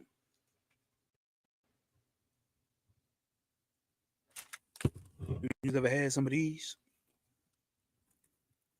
Mm-mm-mm. God damn. All right, y'all. Stand on motherfucking principle. We out. Give it a second. SOP's Empress Divine. Have a blessed night. Blessed night.